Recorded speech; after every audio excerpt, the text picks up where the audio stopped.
noted a few weeks ago. The crate book of changes. Several critical fixes, changes, and additions that didn't quite make it for August. Bunch of good stuff in here based on early access feedback. Assembly kit has arrived for the modding community. High Elf Archmage is no longer unstoppable on Mounted Dragon. Okay, so they took away the 88,000 HP. Yeah, 2.1 is out now.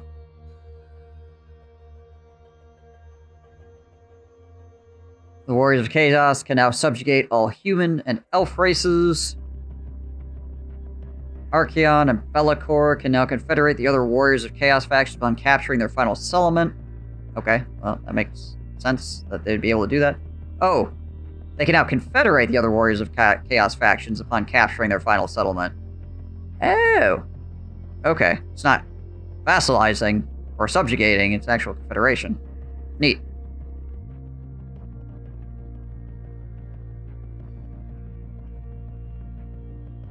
Added an ultimate crisis setting to trigger all endgame scenarios in the same playthrough. Sweet. All legendary lords will now begin with the siege attacker trait. Yep. Improvements to the dwarves are gaining spell resistance, additional movement options, and buff to their hammerers. Because vassals are shit. They're okay. I just played an entire Sigval campaign, and they were alright.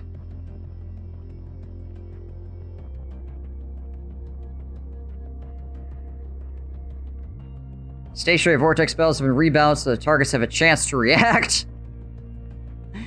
Alright, solid. Helen Gorse is getting some necessary tweaks to bring him in balance with the rest of the battlefield. Also makes sense. Domination battles will see a rule change to help them last longer. Continue to see changes in future updates. The Empire will receive reduced penalties to their imperial authority when they incur their first losses. This is probably good. The Empire is kind of weak sauce at the moment. Regiments of the Renown are now available for the appropriate factions, and costs have been reduced for units that were asking far too much. Alright.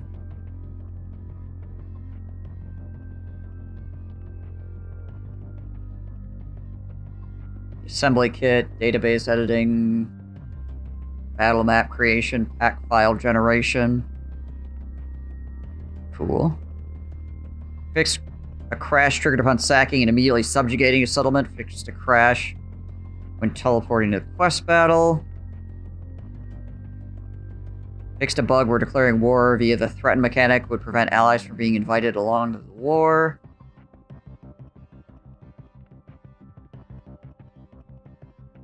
Horde factions rebalanced. Development points are up across the board, it looks like. Yeah. Wow, 16? Whew. From 5 to 16.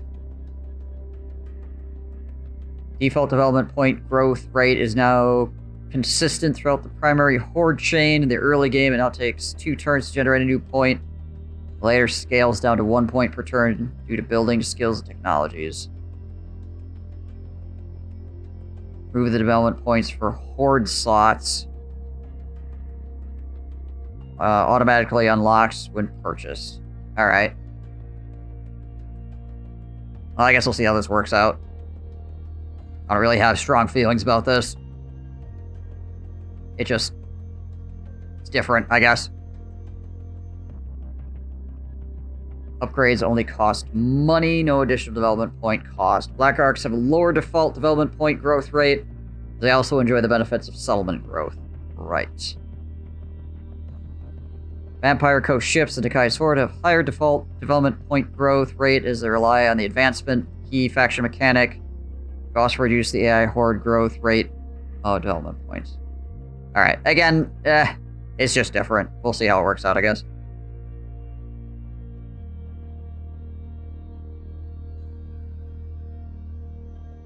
All AI factions except for Skaven are less likely to declare war through a non-aggression pact. Okay, that's cool. I like that. When controlled by the AI player, Zhao Ming is now able to select his unique skills upon leveling up. Oh, okay. Gotcha. Implement numerous AI improvements to ensure AI control factions are making the appropriate construction choices. Thank you. Appreciate that.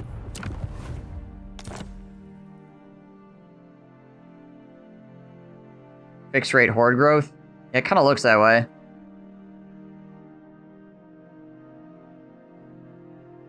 At least that seems to be what they're saying.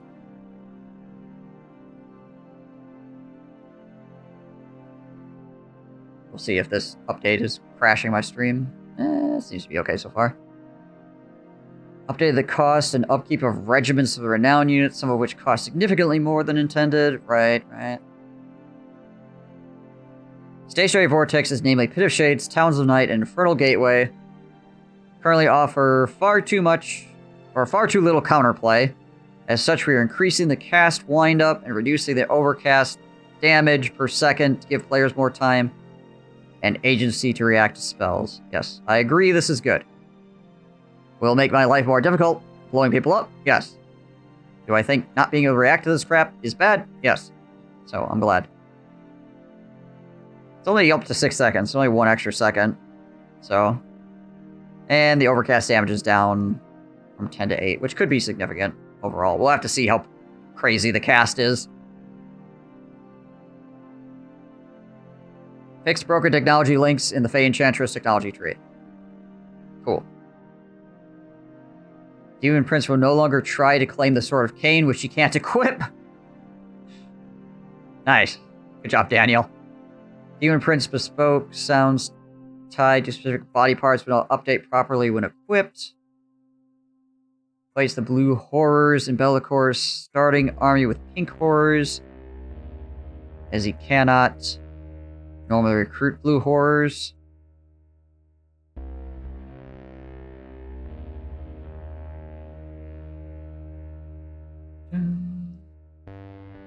Bellacor's start felt a little restrictive, so we've added rifts near lore-appropriate locations that will allow for both better movement and additional opportunities to cause mischief. Be'lakor now starts with additional rifts in the southern wastes near Mordheim. Alright, interesting. You're welcome. For what?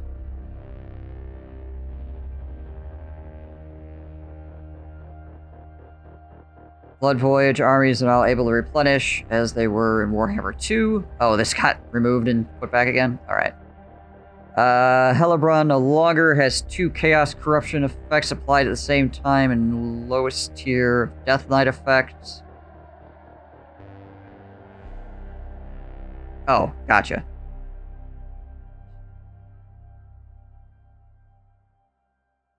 Rakarth removed the cost associated with the publication of Hunter's Right, which was meant to be free. Alright. Good job, Rakarth. Paying for things that are free. He's just a good guy. It was a tip, really.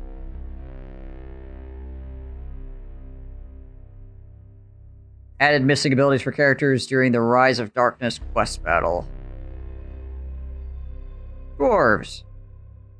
In an effort to globally raise the power level of dwarves, we're focusing this time on providing buffs to their speed and vigor via runes. Via. As the faction has no ground level mobility options, we believe the runes will make up for this to some degree. We're also boosting the global spell resistance of all dwarf units, as their lack of mobility makes them ideal targets for devastating spells. Yeah, I think. In addition to these changes, we're looking to boost hammerers. A much requested change for some time. In addition to improving Thorgrim and Grombrindle via their abilities, we'll be observing how dwarves perform in their battles after these changes, and will consider further adjustments when necessary.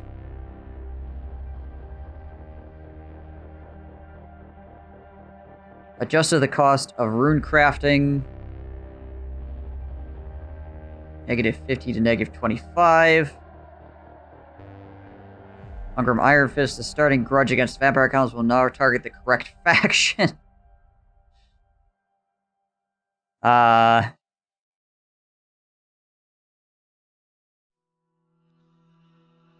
the dwarves are a bit weak at the moment. So, I don't feel like this is out of line. I think this is fair.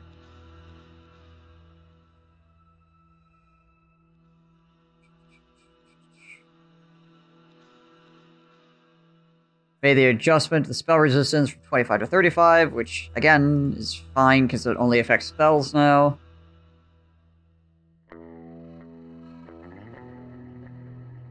The Zufar one was a mistake. What, the grudge thing?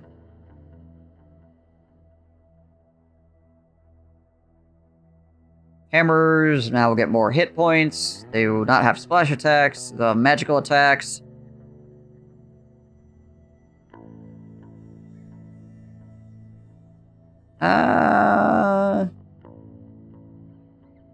Yeah, this gives the potential to kill models faster. We'll have to see how that goes. Win 3 battles against Zufar. Yeah, that appears to be a mistake. So waiting for the day they introduce shield bearers for regular dwarf lords, like they had on the tabletop. I'm sure the dwarves will be getting a update with a bunch, well, I wouldn't say a bunch, but more units in general in the future. So, could very well end up being there. They have some, like, tier 5 buildings that have no units on them whatsoever.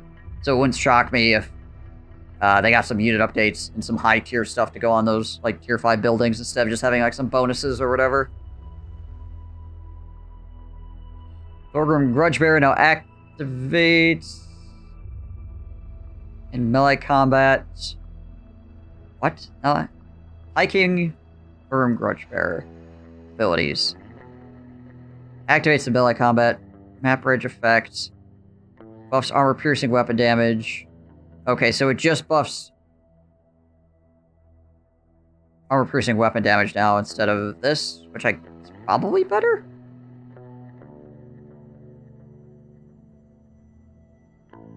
It depends on how much it buffs armor piercing weapon damage.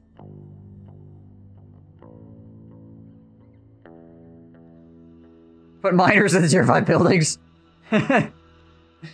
Goblin Hero Artillery. High King only worked if Thorgrim was under 50% life. So now it's just melee combat? Right, okay. So never, yeah. Or the game is over, or the fight's over, basically, because he's the last guy left and everybody's dying. Yeah, it's been a while since I played Thorgrim. Rune Axe goes on longer. Helm of Zufar. Cheaper for multiplayer, I see. Rune of Speed duration is up to 40 seconds. And also restores 5% vigor per second. Rune of Speed duration from 18 to 30. Whew. Okay. For seconds, that is.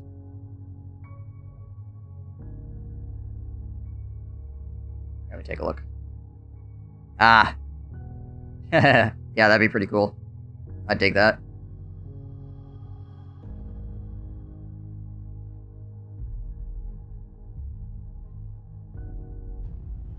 Ah. Missile Mirror now affects grenade projectiles as well. Heck yeah. I like Missile Mirror. I think it's great. This is just gonna be hilarious in certain situations. Excuse me as I... Freaking satchel charges all getting thrown back at their people that chucked them, or the tricking vampirates grenades. Talons of Night and armor piercing down. Basically the same thing that happened to Pit of Shades, nerfs. Squig herds are now more expensive in multiplayer for the greenskins. Woo. Crazy. Missile Mirror is one of the most interesting spells they've added since Warhammer 1. It definitely is. I think it's neat. It's it's certainly like a cool spell in general. Just, yeah, it's different. I like that. It's a huge mindless blasting charges nerf. I know, that unit was freaking broken. Campaign, fixed an issue preventing Immerich's dragon encounter missions from rewarding him with his trait. Ouch. Yeah, that sucks. Archmage, no longer scale to obscene levels when mounted. Thank you, 88,000 HP is a bit much. Missing abilities have been added to characters in Immerich's Lemureau, the Frozen Breath quest battle. Alright, I didn't do that one, so I have no idea what was missing in that case, but apparently they're there now. Whatever it was, they're there now. Chaos Furies, more expensive. That's it, Corn. That's all that's happening. The Wasteland settlement climate is once again suitable for Boris Urson's faction. Ah, okay. So, a little bit less challenging now that everything doesn't suck for him, but probably makes sense, considering.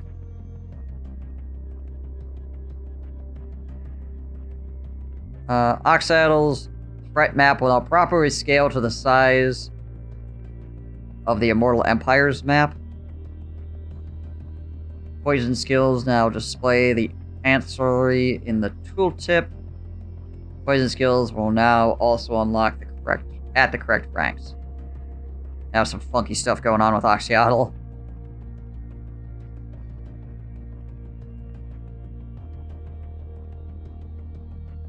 Alright.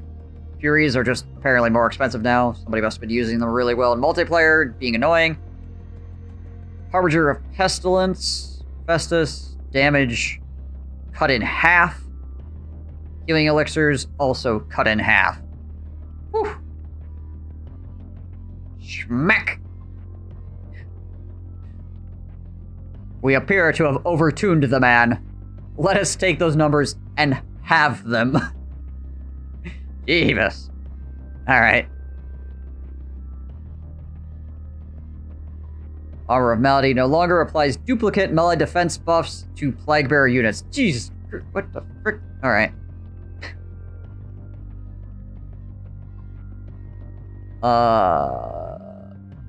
Armor piercing damage increased to Gorgers.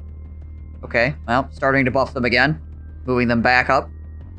Feel like they got over-nerfed, apparently. Skaven.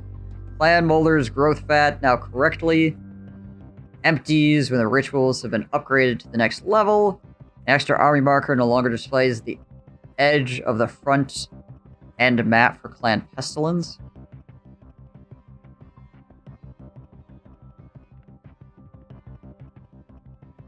Not exactly sure what that means. Extra army marker no longer displays at the edge of the front end map for Clan Pestilence. Okay, whatever it was, I think it was just a graphical glitch anyways, but okay.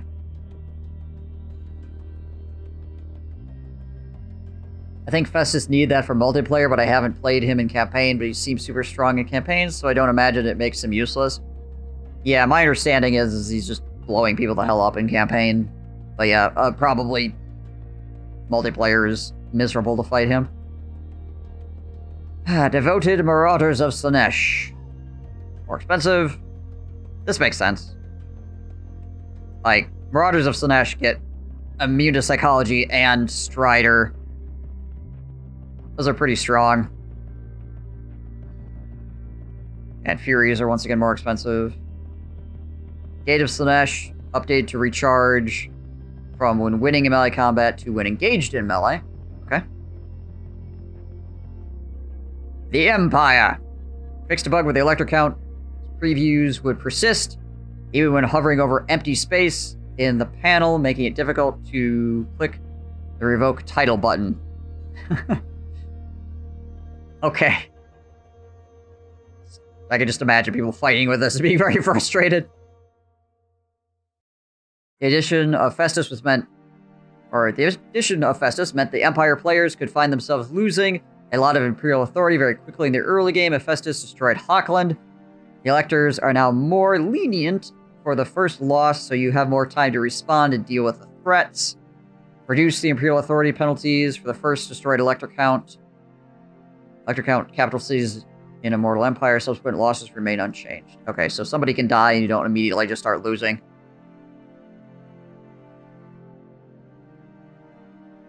Snesh sits on a sweet 90 or 79% win rate in Total Tavern, Turin's multiplayer site. Yeesh. Yeah, okay. Fair enough. Elector Count dilemmas now properly subtract gold from the player's treasury when intended. Fix several issues which could prevent Wolfheart's hunter missions from progressing. Ugh. Ugh. Fix an issue where Wolfheart's hostility level would not increment when selecting options on certain dilemmas. Kalara's Slaughter Amongst the Ruins mission in Marcus Wolfheart's campaigns now properly concludes after searching the ruins. Oof, yeah. At least somebody was brave and went out there and played Wolfheart to get these glitches so that they could get fixed. That's an annoying campaign to play in the first place. And then to have this stuff happen? Oh my gosh, I'd be so mad. Tomb Kings updated the ghost shaders and visual effects on the armored skeletons and their weapons. Yeah, imagine playing Wolfheart. And then imagine playing Wolfheart with those bugs. RIP. Updated the shaders on the Grand Hierophant Khatep and fixed black alpha issues on lower LOD models. Oh, okay, I've seen some of this. Occasionally where you just have darkness.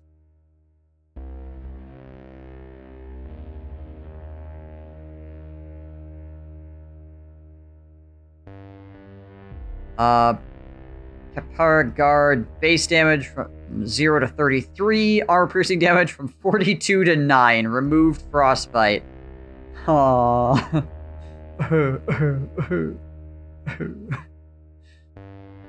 Gutted. Just absolutely destroyed. Alright. Oh well. It's fun while it lasted. Furies against more expensive. Yeah, they were doing 100% AP. And it was 42. Now it's 33 and 9.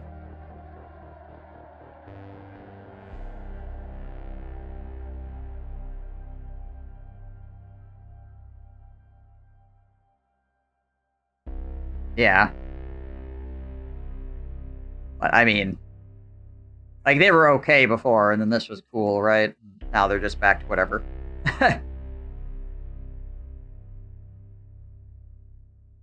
Tomb keeps demolishing people in multiplayer. I assume this is target nerf, because they're not supposed to be an ethereal unit, but somehow had only AP damage anyway. Infernal Gateway. Yep. All that stuff is normal.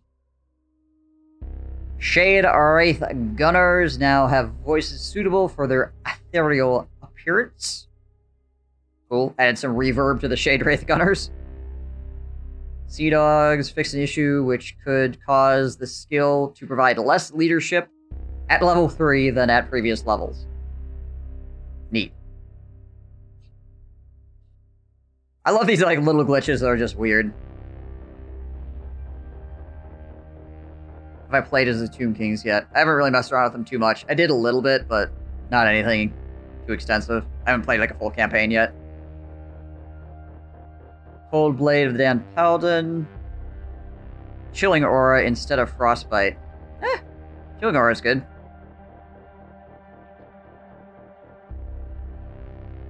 And Morngul Haunters. Magical attacks instead of Frostbite. Okay. Having moved to percentage-based healing in Warhammer 3, Helmengorst now gets far too much value from his corpse cart. which not only doubles as a Mortis engine, but puts his hit points in zombie dragon riding lord territory, and to that end, we're not only adjusting his hit points, but significantly increasing the multiplayer cost, as at 200 gold, the corpse cart was egregiously undervalued for its benefits.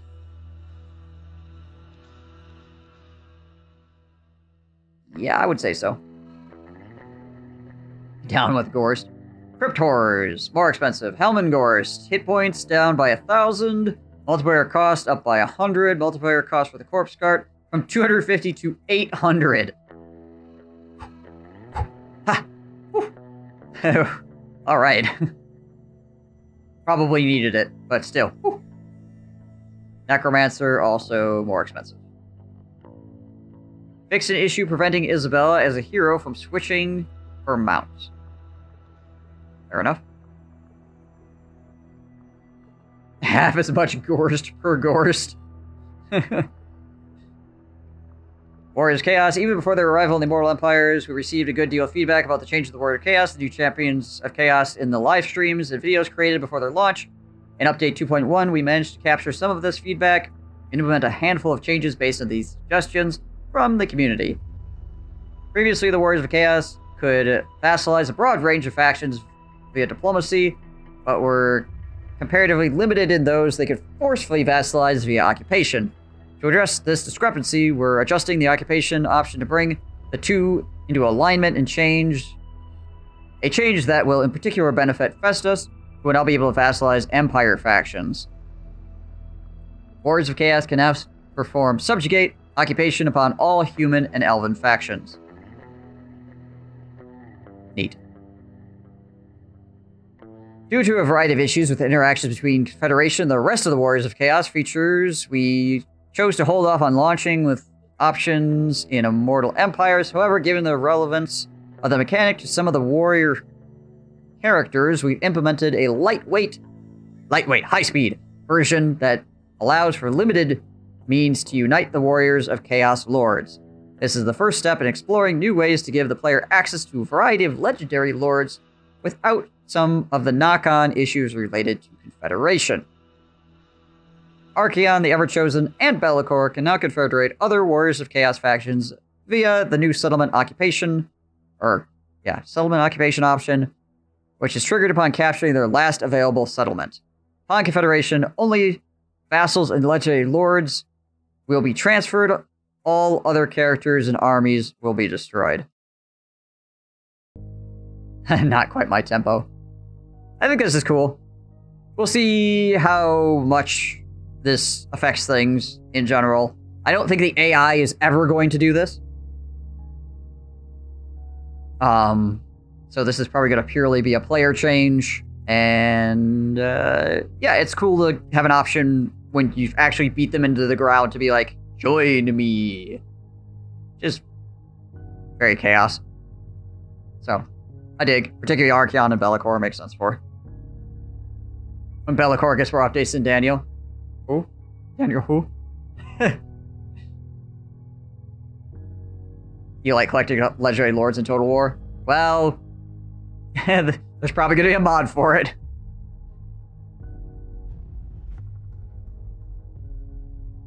The long victory conditions for Warriors of Chaos now focuses on holding dark fortresses by any means necessary. The Warband panel upgrades now account for military force bonuses. Alrighty. Yeah, I don't know why you can't equip ancillaries. Will be nice. I mean, I like his, like, Build-A-Bear thing. I think it's cool and unique, but it'd be nice if he got a little bit of extra help. At least he won't run away with a Sword of Cain anymore, right? Skill, Savage Bloodlust, Mortal Chaos Lords, Sorcerer Lords, now affects flying demonic melee units. Okay. Warpfire now applies the correct buffs to the Soul Grinder of Sinch. What the heck was it doing before? Maybe it just wasn't applying buffs. I didn't build one of these in my campaign, so I don't know.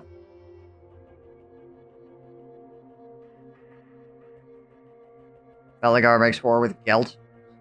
Both very angry people.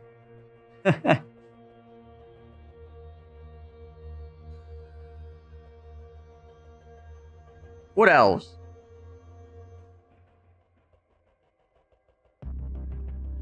Okay. Added Benevolent units garrisons. Draco is missing. Benevolent units and outposts, garrison buildings. You'll access to non-benevolent version of units. Right.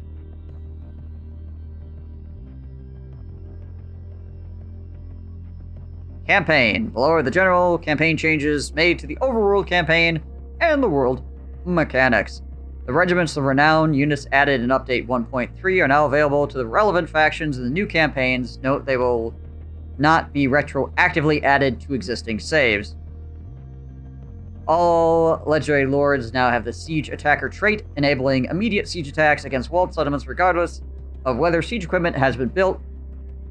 I think this is good, because like I said, they took away a bunch of like late-tier units for a lot of factions, so you might end up with factions that do not have siege attackers starting out, and it's just easier to say, let's do this, as opposed to trying to balance things around that for like various factions being out of whack.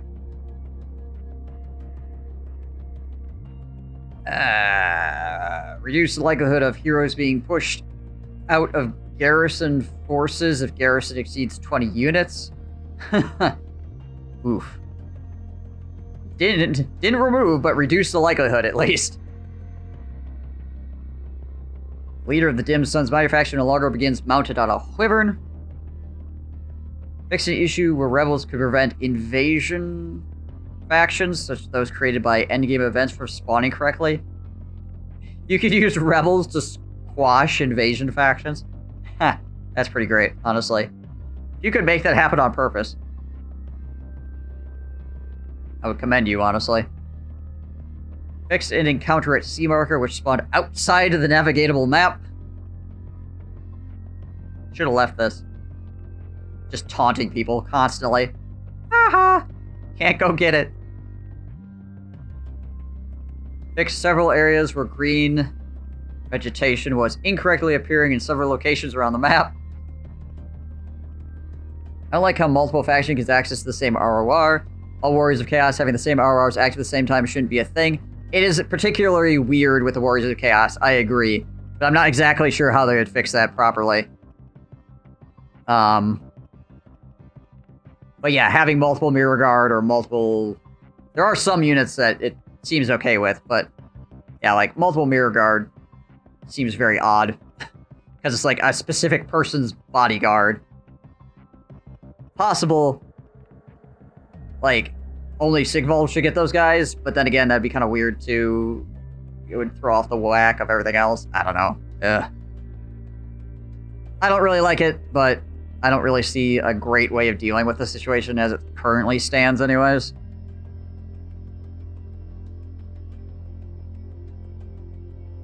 Several areas where trees in Nagarund areas were being displayed as shrubs. Adjusted several instances of Norskin faction-wide bonuses, which were leading to exploitative gameplay. Removed additional faction-wide income effects from the income building. Removed research faction-wide scaling from the growth building. Added post-battle loot from adjacent regions. Global scaling effects now only affect port buildings. Gotcha. Alright, so we'll be a little bit less crazy in Norska.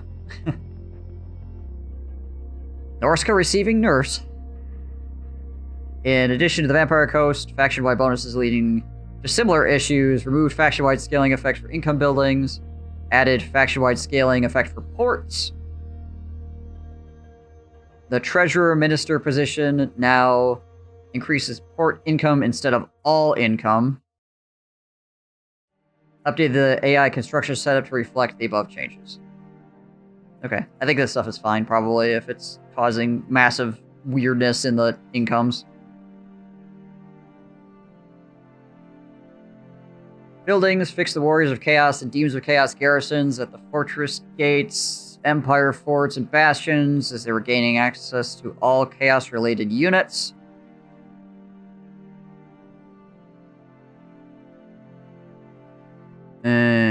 Interesting. Okay. Updated the Skaven and Dark Elf loyalty dilemmas to award the intended amounts of loyalty. Fair.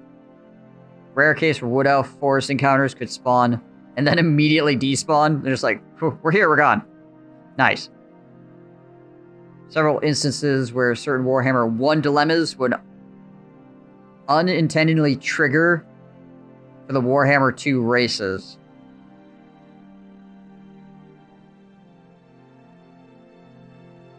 Okay. Cool. Well, at least that's not happening anymore. Settlement names are no longer displayed twice in Raise or Conquer settlement missions. Now considered a minor settlement as intended. Adjusted the rotation of the settlement to align properly with the surrounding mountains. Mine of the Bearded Skulls resource buildings are now available as intended. Totalwar. Fix the issue where the settlement would be displayed as a ruin rather than a lizardman settlement.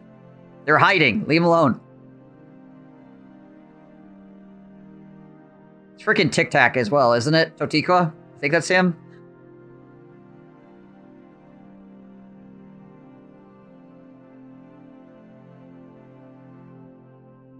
I'd have to go look. I don't remember exactly. Now, following settlements can properly construct elven colony buildings. Citadel of Dusk, Fortress of Dawn, Taurus, or... That makes sense. Prologue. Added missing defense buildings as a major settlement. Darkness and disharmony. Multiplayer. Players who have disconnected from the game will no longer gain victory points. Potentially end the game by winning.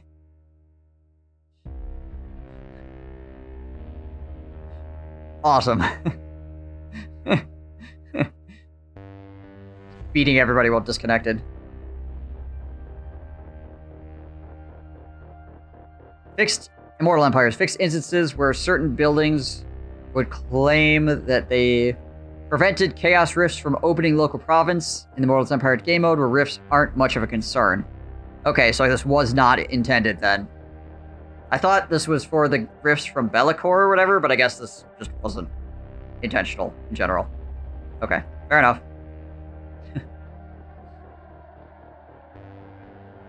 Victories. Added a new event informing the player they've completed their short and long campaign victories. Okay. Alright, so now there's a thing that pops up for this. Yeah, I felt like people were going to complain about this. Like I said, I come from historic Total Wars where this popping up wasn't really a thing until you completed, like, the end objectives anyway. But, I can see how, like, this will annoy people. So, it's fine. It also just lets you know that you completed it, so that's fine too. This is... I don't feel neither here nor there about this. I think this is a good change overall. It doesn't bother me, but I think it probably bothered a lot of other people, so it's good. The long victory conditions have been updated to provide more focused experience for the following lords. Enkari, Scarbrand, Kugoth, Demon Prince, Kairos Fateweaver. Updated the short victory conditions, Champions of Chaos, Azazel, Valkia, Festus, and Village to be unique and more achievable for each lord. I think the Hammers is a nerf, not a buff, according to my math. Well, they did get more hit points, so that's a solid buff. It's really just whether or not adding magical attacks... Oh my gosh, endgame scenarios? Yeah, adding magical attacks and taking away their splash damage, like, if that helps them kill things or makes them kill things slower or not. They lost a 90-degree cone, and they had a splash attack of 2. Oh yeah, but that's splitting their damage up. So...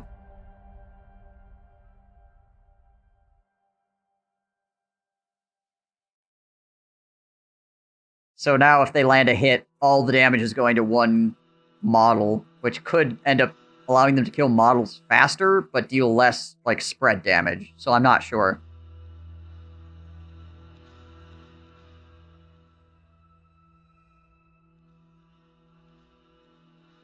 I'm pretty sure splash attacks are split evenly.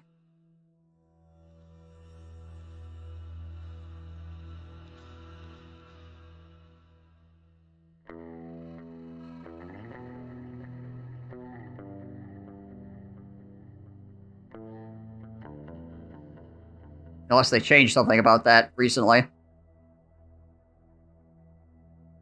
Endgame scenarios. Add an option. Setting enables all of the endgame scenarios to fire in one campaign. This is enabled by default. As an extra level of difficulties for players who want to embrace chaos. That is fair. Adjusted the Pyramid of Gosh endgame scenario to prevent it from spawning more armies than intended. Fixed an issue which would prevent endgame scenarios from triggering on the correct turn.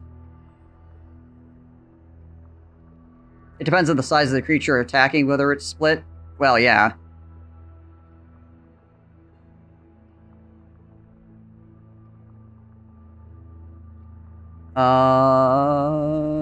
When the turn delay setting was set to 0. Oh, okay. Yeah, I remember seeing people complaining about this. Where they had the endgame scenario or thing set to 0. So hammers will be split. Yeah, they should be. So, again, it'll depend. They'll do more... Like, the old hammers would do more damage in general because they get more die rolls. Because each splash attack is its own die roll as well for, like, hit chance and stuff. So you're more likely to hit because you're getting multiple die rolls. Per unit attacking, but you are going to be doing less damage overall because it's being split to like each individual model. So I don't know. We'll see. See how it works out.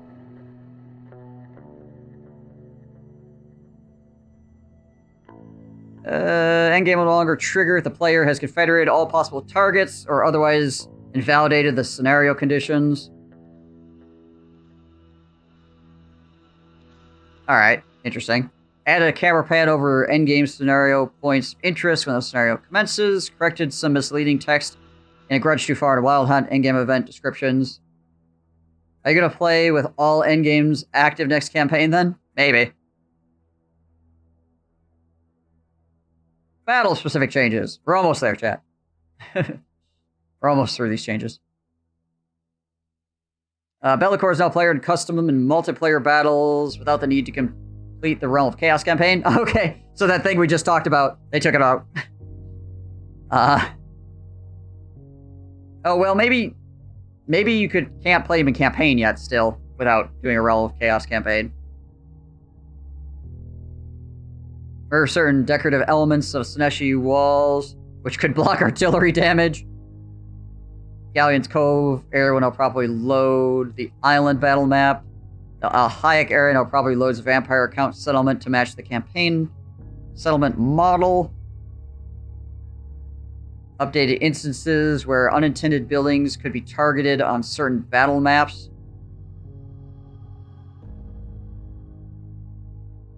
Updated instances where deployment borders were inconsistent in some battle maps. Yeah, noticed that. Remove corpse collision from the final units that still had it enabled. This is just a small change. It should further improve the pathfinding responsiveness for units in battle. Yes, thank you. The amount of changes made already makes their decision to not include non-bug related feedback make a lot of sense. Yeah.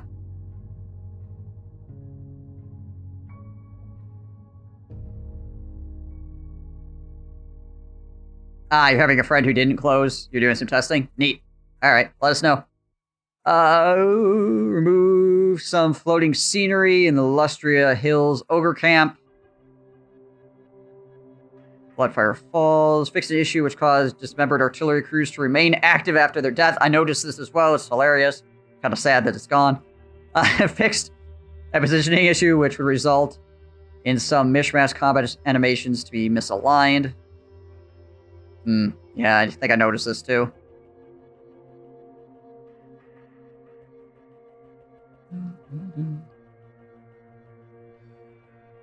Oh, sure. Just give Battlesea all the freaking footage, why don't you? Sure, why not? Nah, do what you want with the footage. It's yours. Due to several functional and balance issues, Isabella and Vlad can no longer be purchased as heroes in custom battles.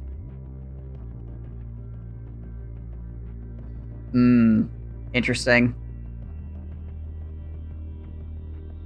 I mean, it's your footage. You do what you want with it. I'm just ribbing. don't mind me. But I mean, if you want to give it to me too, I wouldn't complain. It'd be interesting in any case. But yeah, I'm not insulted or anything. Don't worry. Characters will no longer gain bonus experience when the ambush is initiated from a default stance.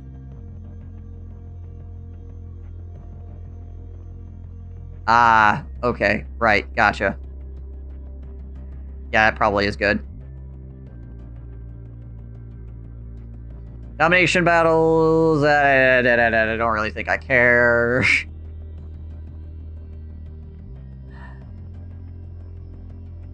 Capture points for Toon King major settlements now are circular rather than square to be consistent with other settlements. Oh, okay.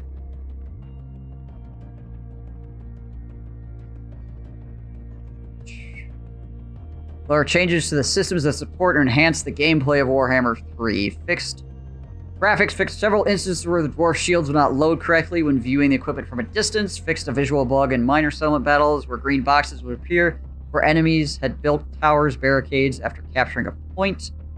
Certain Gorble and Doomble campaign vocalizations have been reduced in volume. Fixed an issue which would result in music occasionally stopping and restarting throughout the campaign. Yep, noticed a lot of that. Fixed an issue where reverb was being applied to certain characters' voice lines. Yep, noticed that too. Fixed an issue where the incorrect Lord dialogue would play after transitioning from the Lord select screen, campaign select, change campaign, then back to the Lord select screen. Bunch of really indecisive people found this one.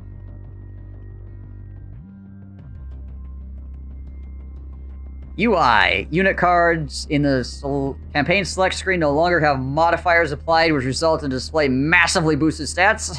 Yeah, thank you for that. For all new save games, the continue button will now display the legendary lord's portrait rather than the faction banner. Cool. Front end version of the Beast Slayer quest item Karl Franz no longer erroneously titled the Reichland Runefang. Increase the interaction zone for all buttons in the main menu. Updated the FLC and DLC banners on the race drop-down to display all available products rather than the products required for only one of the... Oh, excuse me, only one of the lords. Fixed issue where the authority displayed in the warbands panel was using the pending authority rather than the current authority. The display of authority should now be consistent across the board. Fixed issue where authority of the previously selected lord will be displayed for the newly selected lord. Background color of the global recruitment selection in the unit recruitment panel is now blue for all UI themes. This matches the turn banner displayed on the unit cards. Okay, cool. I dig that. It's an okay change. Makes it easier to tell what your global recruitment is. Unless you're running blue for your background, in which case then F you, I guess.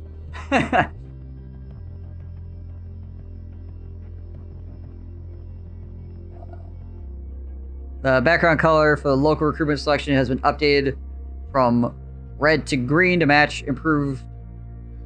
Well, okay, so I guess this works out. Improved banners we now display on the unit cards. This removes any negative implication from the panel, since red is generally used for warning of negative effects. The blue UI option has been removed. Separated the display of slaves consumed and generated by Dark Elf buildings to display at both times. Fixed instances where the strategic location icon of city labels would display the wrong icon when playing a Warhammer 2 race. Yeah! Remember that during our Mazamundi campaign? We had that, like, weird little engineer symbol or whatever? Instead of the actual strategic location thing? Like, what the heck is this? Why is this here? Added a missing icon for familiar line breaker, ancillary... Or familiar, sorry. Familiar line breakers. Yikes. The Mark of Chaos Corn icon in the custom battle now utilizes the correct icon. Oxal's faction icon. Form a teeny tiny to regular size image.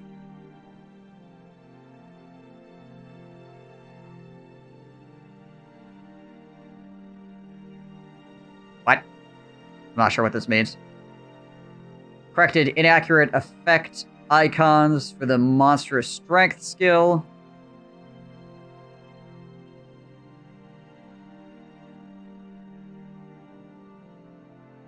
Oh. Form should be from. That makes a lot more sense. They embiggened the image, right. Trying to figure out, like, to form a tiny from a regular sized image, I was hella confused.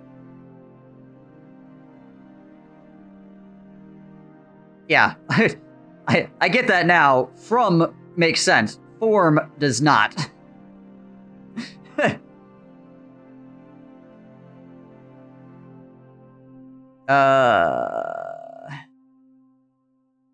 Correct the magic fire effect of the diplomacy character porthole. Update the positions of Altherian's army on the map. View of the campaign selection screen. Tooltip Belcor's Rifts now clarifies that they can be used by heroes. Wood Elf occupies settlement option. Tooltip no longer mentions Amber again. Update the text of Nurgle's march stance to clarify that units can, in fact, be recruited while marching. Add a missing anti-infantry tooltip to the Marauders of Khorne dual weapons. Yeah, that's probably good. Fixed a bug which could prevent the tooltip from displaying for the Murderous Prowess ability. Updated the speed at which subtitles are displayed in several quest battles to be consistent across the board. Yeah, I noticed that some of these were a bit slow. Fixed instances of certain campaign advice notes would prevent consecutive notes from displaying properly. Yeah, I didn't run into this personally, but I know this has happened in the past. This caused people problems. Fixed several instances where certain items would state that they required a quest battle as opposed to a regular mission. Added the missing Rapun's quest battle to the front-end menu. CA patch note, my brains ignores their typos. I guess I got used to it. Normally my brain's pretty good about going over typos, but when I'm reading patch notes, I tend to try to, like, take things a little bit more at face value. But when I'm reading Twitch chat, I tend to glance over typos because I understand that typos are usually something that happens in Twitch chat, right? When I'm reading patch notes, a lot of the times patch notes use specific words for specific reasons because they're trying to, like, convey something rather narrow, you know? So I just wasn't tracking properly. I just assumed I didn't understand as opposed to being like, oh, this is the wrong word.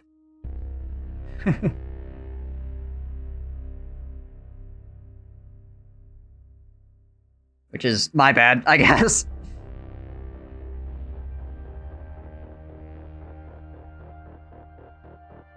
Introductory cutscene will now play for the Liber Robonicus quest battle. Center align the versus icon in the battle replay screen. Moved duplicate text on the help page for peace paths. Wood Elf help page now correctly opens with a question mark.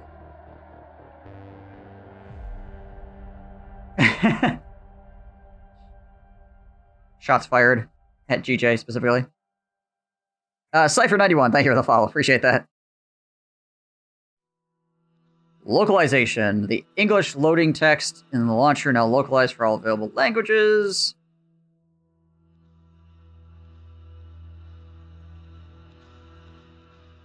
Alright, cool. They're properly pluralized. Alright, neat. Looking forward. With update 2.0 and update 2.1 introducing massive amounts of new content to Total War Warhammer 3, its community turn to weigh in. Or it's the community's turn to weigh in. Coming in October. Now you see, me just not being able to read is something completely separate from any of this other stuff I just talked about. Coming this October. On October 3rd. Actually, I don't know what day it will be, but there will be a first opportunity for us to react and respond to the most prevalent discussed issues and requests made by the community as you dive in and experience all the Immortal Empires has to offer. If you have not already, now is the time to get involved in the discussion. Sharing your thoughts as you play the game, supporting others who have shared ideas that you'd like to see considered, and offering your own perspective to the conversation and areas of the game you'd like to see evolve in the months and months to come. Here are the best places to get started. Here are the QA, go to these forums, chat, you have complaints, go here. Looking forward, here's to already share. Modified starting positions for Tekla, Scrag, Kairos, and Alethanar. Instances of Spirit of the Jungle AI factions would fail to activate after respawning. Instances where issues were mastered von Karstein. Bonus wins and magic levels revert back to 100 after loading a save file. Fix an issue with Village Legion of Doom and Freakish Mutation skills apply their effects to Regiments of Renown. Scaling down Nakai so he fits his character screen. Oh yeah, I don't know who has played Nakai here and looked at Nakai on his character screen, and he's just like a chest. Because his head is too... He's like off the screen. I thought that was on purpose, honestly. Addressing feedback regarding the severity of Dwarf Grudges and Oxtail Doom stacks. Ongoing updates to Confederation! ! Watch for more news this October. I thought this chat was for complaining. Defeated units and resummoning rules. Considering the change that would result in killed units remaining dead, this means a few things. It would be impossible to resummon a unit that was killed in battle. It would ideally increase the importance of clean micromanagement. If you're able to successfully withdraw a unit, they would regenerate, allowing you to resummon them in the battle later on. In the end, we believe these changes will result in overall advantage to range factions, who will now have the time to use up most of all their ammunition and use withdraw those spent units to gain supply refund. That said, we welcome your feedback to hear whether or not and why you'd enjoy or wouldn't enjoy the change. Ready? Begin.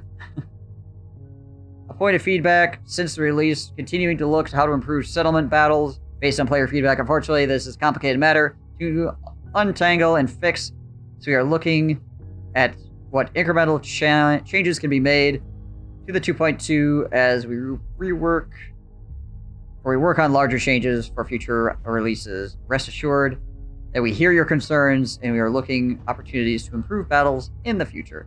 Need help? Yes, please. I just read all of this. I don't like the resummoning rules for multiplayer domination battles. To me, it seems like it introduced more problems that it would solve. Potentially, yeah. Yeah, I don't know. We'll have to see, I guess. Alright. Neat!